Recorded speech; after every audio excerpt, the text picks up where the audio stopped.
Shalom, shalom. I would like to begin the lesson off by giving all praise, honor, and glory to the Heavenly Father, Yahweh Bahashem, Yahweh Shai Bahashem, Rahaha Kodash.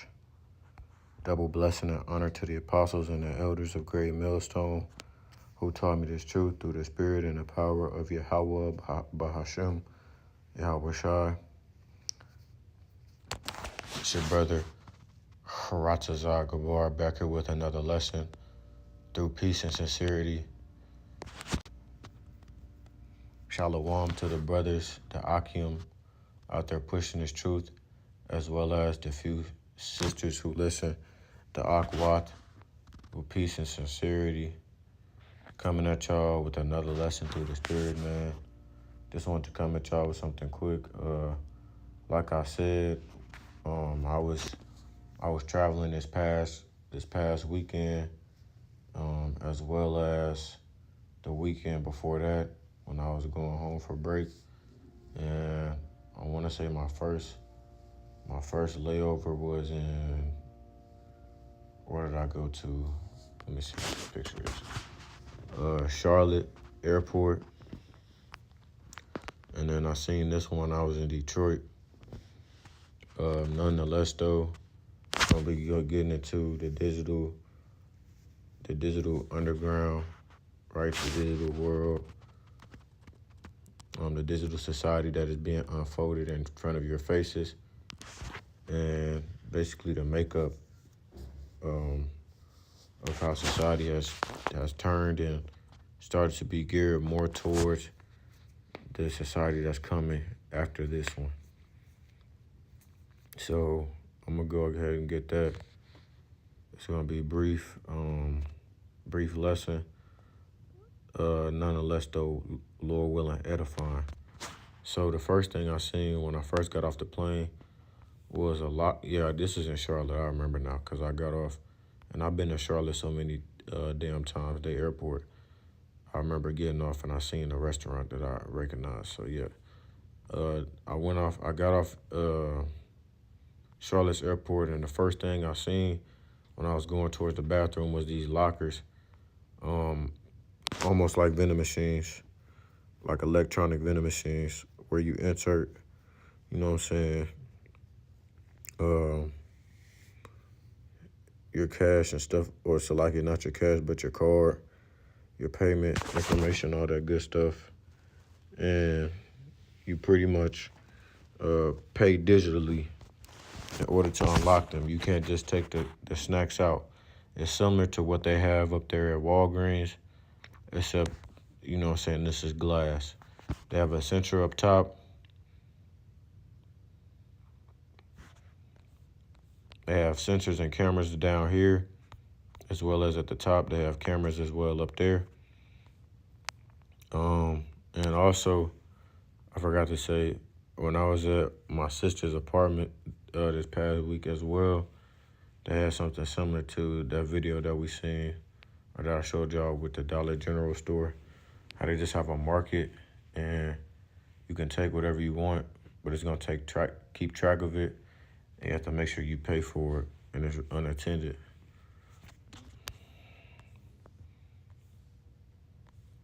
But as you can see, payments, stuff like that. I got a close-up of the stuff. They have a scanner basically right here and the camera right there, and it has a fingerprint, man. So we know that has to do with biometrics, man, right? The biometrics, you know what I'm saying, sensors. It says scan fingerprint, scan QR code, enter PIN, card, right? And they're marketing this as if it's a good thing, right? As if it's the future. No, that biometric scanning and stuff like that is reading your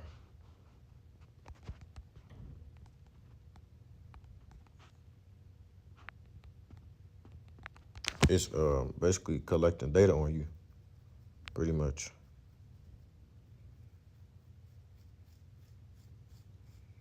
Let me see if I can get this, man.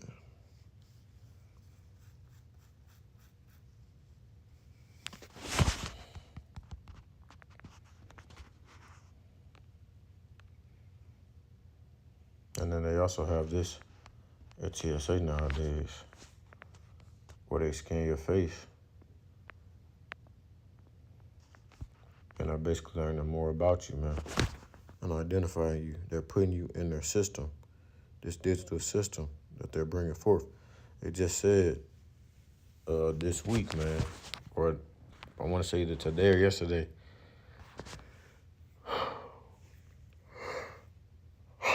Salaki, man, Salaki. I should have been made this lesson earlier, but I was bullshitting.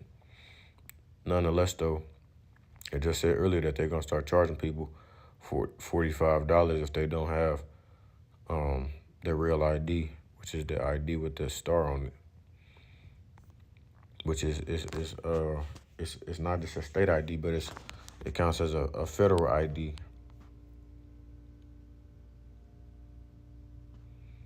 And then the second thing I seen was this wheelchair that's pretty much powered by AI. It moved on its own. It didn't have anybody in the chair. It was moving around on its own. And there was a guy sitting in one, basically controlling them or making them follow him. And they had a whole bunch of them. I had never seen anything like that. The damn thing was moving on its own with nobody sitting in it.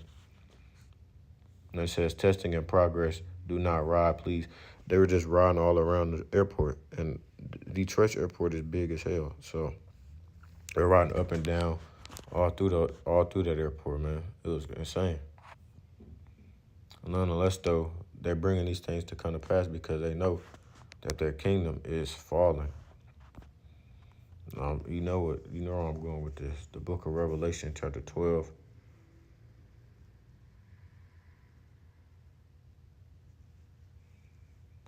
In verse 12, it says, therefore rejoice, ye heavens, and ye that dwell in them.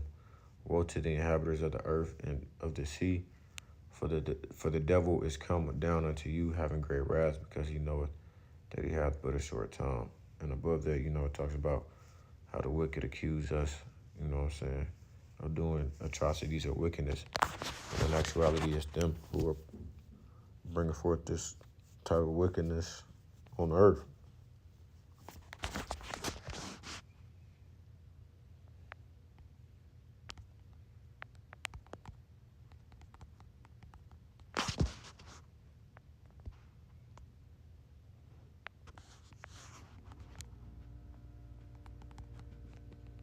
Let me see, Salaki, I was moving too fast.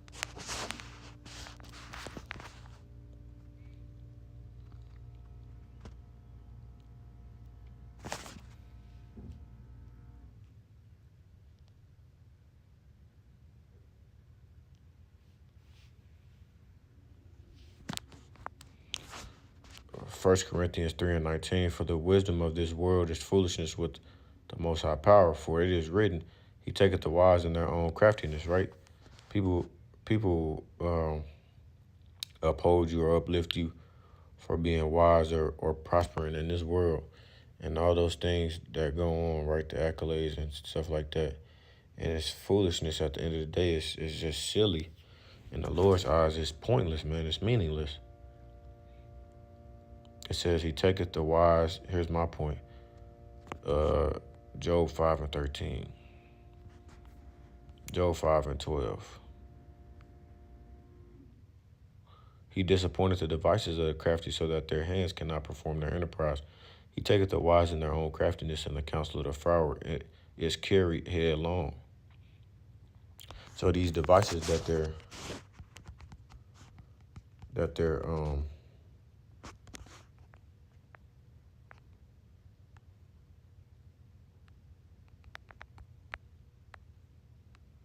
it's like these devices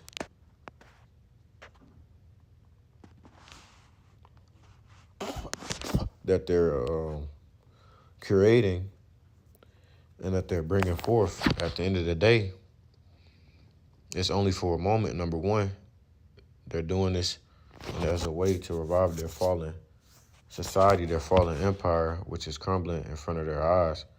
And this is almost as a scapegoat that they're using in order to escape or move on or move past America, right? Central bank, digital currency, new world order, one world government.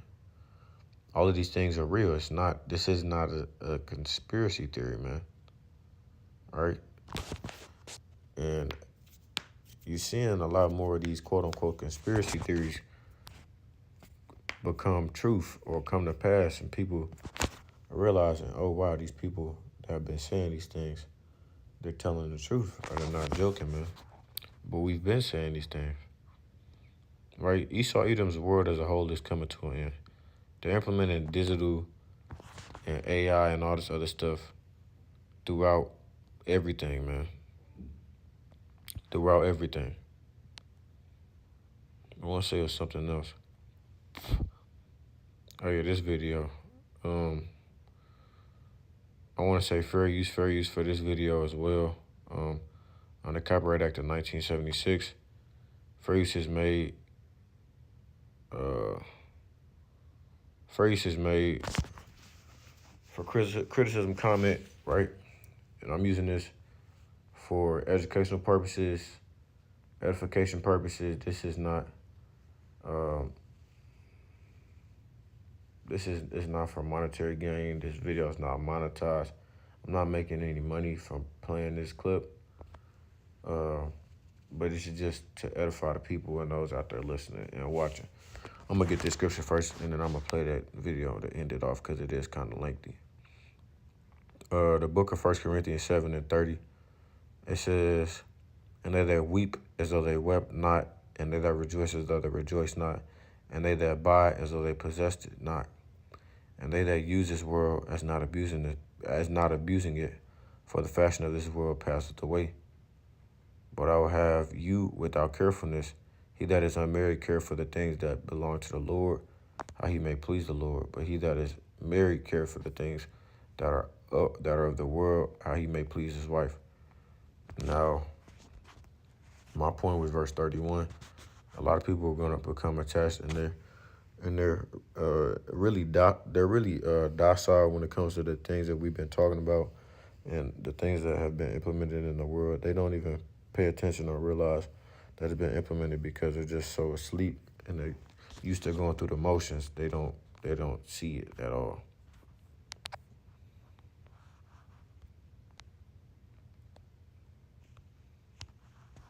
In 2001, a game called Metal Gear Solid 2 predicted the future better than any Simpsons episode could have ever possibly predicted the future. Check this clip out. This is spooky, but you need to know about it. And it's not predicting the future, man. It's just predictive programming. We'll go ahead and get that predictive programming. Predictive coding is a framework in cognitive neuroscience and AI where the brain or a system continuously predicts incoming sensory information based on internal models and updates these predictions when there's a mismatch known as a prediction error. This process allows the brain to efficiently process information by only focusing on the prediction errors rather than processing all raw sensory data from scratch. A separate application of predictive coding is in e-discovery, where AI software is trained to predict the relevance of electronically stored documents in legal cases. This is what I wanted. AI shit. Predictive programming is the original name of a formal method for program specification and refinement, more recently called a practical theory of programming, invented by Eric Hagner. The central idea is that each specification is a binary expression that is true of acceptable computer behaviors and false of unacceptable behaviors. It follows that refinement is just implication. This is the simplest formal method, the most general, applying the sequential parallel, standalone, communicating, terminating, non-terminating, natural time, real time, deterministic, and probabilistic programs, and includes times and space bounds.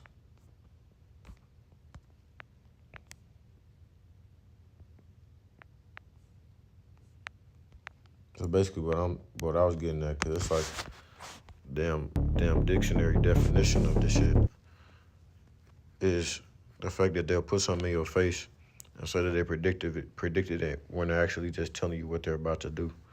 So then you can't say that they didn't tell you or warn you. In 2001, know about it. Check it out. I'll try not to talk. Are you having fun playing with the new AI toys? Well, yeah, I am. You can make pictures of cute anime girls and... Enjoy it while it lasts, Raiden. What do you mean? Did you really think that civilians would be granted unrestricted access to such powerful military weapons forever? Military weapons. Are you implying that this technology was created by the government? Of course it was. This AI technology has been used by the intelligence agencies to warp the public's perception of reality for years. That's what's been going on. All in the name of national security, of course. But why would they suddenly make the tech public and let everyone start using it? Why would we indeed, Raiden? What? What in the hell are you? Your question is irrelevant. By creating a new problem, we can cultivate a desired reaction to it in order to manufacture consent for our preferred solutions. Isn't that what they do? We've seen that happen with what happened in 2020 and other things as well. In short, it's justification for a war. A war? On who or what? A war It's always about war. on misinformation. By arming the public with these AI weapons, everyone becomes a potential enemy combatant. Then we will have justification for unprecedented security measures. War on misinformation, right? The banishment of freedom of speech, for lack of better words. It all comes down to confusion. They're gonna count you as a rebel, or enemy of the state, or treason. And identity, Raiden. Identity? Identity. This AI technology is Pandora's box. Pretty soon the internet will be mired in total illusion. Perfect AI speech, audio, and video synthesis will drown out reality. Then AI bots will flood social media. That's what I'm saying. This shit's gonna come to backfire for them. What's No happening one will now? be able to tell the difference between interacting with an AI machine or a real human online. Even telephone calls will become totally untrustworthy. That is when we will present our solution. Mandatory digital identity verification for all humans at all times. And they're already doing that. It's just not mandatory on a mass scale. The only way to ensure that you're dealing with a real flesh and blood human being and not an AI-generated mirage. But why? Total information control. For too long, the internet has acted as a double-edged sword. Total information control. They want to be gods. As a reason, was that 2 Thessalonians 2:4? Its potential for anonymous user activity allows anyone at all to spread any thoughts, ideas, or information patterns that they please with impunity. State secrets, dangerous ideas, ludicrous conspiracy theories, misinformation, and disinformation. Until now, there has been no easy solution to this problem. Our digital identity platform will finally put an end to anonymity online. Are you It kidding will me? allow us to trace misinformation and other dangerous communications to its source and exact appropriate justice. That's why we be telling you, us brothers, we won't be out here forever, man. Because best believe they're going to come after us. We're going to be some of the first ones that they come after. That's crap! I won't go along with it, and others will resist. You won't have a choice, Raiden. Do you think your bank is willing to risk doing business with an artificial human instead of a real one? Our digital identity platform will be required not only to access web services, but to pay for your internet connection in the first Digital ID. place. You can't just censor the entire internet because of a new software technology. The Internet of Things, right? Point system. Who are you to define what's misinformation anyways? That sounds like something a misinformation terrorist would say. This is I know all in about the front of deep us. fakes you've They gonna call you the T word. been making of me, Raiden. What? No. I was just adjusting the AI settings and... Controlling the output of generative AI technology is simple. We will create context for its use. First, we will censor any use related to social taboos. Then we will censor anything else that we desire. If anyone complains, we will accuse them of wanting to engage in or promote social taboos. That's what it means to create context. We will corral the use of AI by making appeals to bias, ethics, and copyright laws. You will still have access to generative AI in some form, but it will be crippled, limited, controlled, and it will be monitored. Anything that you generate will be cryptographically signed with your digital ID, so that its provenance can be ascertained if it's later deemed to be problematic. What gives you the right to control what people can do with their computers? The public at large will give us that right, because they will be desperate for a solution to the problem we created. We give They will consent. eagerly give us the keys to the castle. Then, we alone will define what is fiction and what is reality, what is human and what is machine. After letting you get a brief taste of our power, we will reclaim our monopoly on misinformation and put an end to misuse of the internet once and for all. You won't get away with this. It is probable that we will. Now get back to work generating your precious AI waifus, Raiden, our beloved prompters. Enjoy yourselves. Insane. Absolutely insane. Snake, wake up! It's an emergency. So with that, I'm gonna close it off there. Call Allah Yahweh Bahashem Yahweh Shai Bahashem Rahakurash. Double blessing and honor to the apostles and elders of Great Millstone who told me this truth through the spirit and the power of Yahweh Bahashem Yahweh Shai. And until next time, I say Shalom Israel, Shalom. And as always, we're one day closer to the kingdom, man. Keep pushing, keep pushing, keep pushing. Shalom.